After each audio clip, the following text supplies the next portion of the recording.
रविवारी आराम करून सोमवारची सकाळ झाली. डोळे तर काय उघडतच नाही, परंतु काम केल्याशिवाय पर्याय नाही.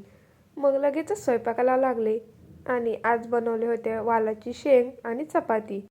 ऑफिसला जायचं असतं त्यामुळे लवकरच उठते. पहिल्यांदा स्वयंपाक, अंघोळ आणि मग लगेच देवपूजा करायची आणि नाश्ता करून रेडी झाले ऑफिसला जाण्यासाठी. परंतु अहोंना पारायण वाचण्यासाठी जायचं होतं, त्यामुळे त्यांची तुळशीची पानं आणि गुलाबाचं फूल घेण्यासाठी घाई चालू होती. ऑफिसवरून आल्यावर मस्त गुड्डेसोबत दिवस गोड गोड केला आणि संध्याकाळच्या पूजेची तयारी सुरू केली. तुळशीपुढं दिवा लावला. नंतर रंजिता आज डिलेव्हरीसाठी माहेरी जाणार होती, तर तिला बाय बाय केलं आणि मग आम्हाला सुद्धा गावाकडून सासूबाईंनी पिशवी पाठवली होती, तर ती चालण्यासाठी चौकात गेलो आणि मग एवढं सगळं सासूबाईंनी दिलं होतं. तर यातलं काही ताईंना पण द्यायचं आहे. आणि असा झाला आमच्या दिवसाचा शेवट. भेटूया अशाच नवीन ब्लॉगमध्ये. Bye bye.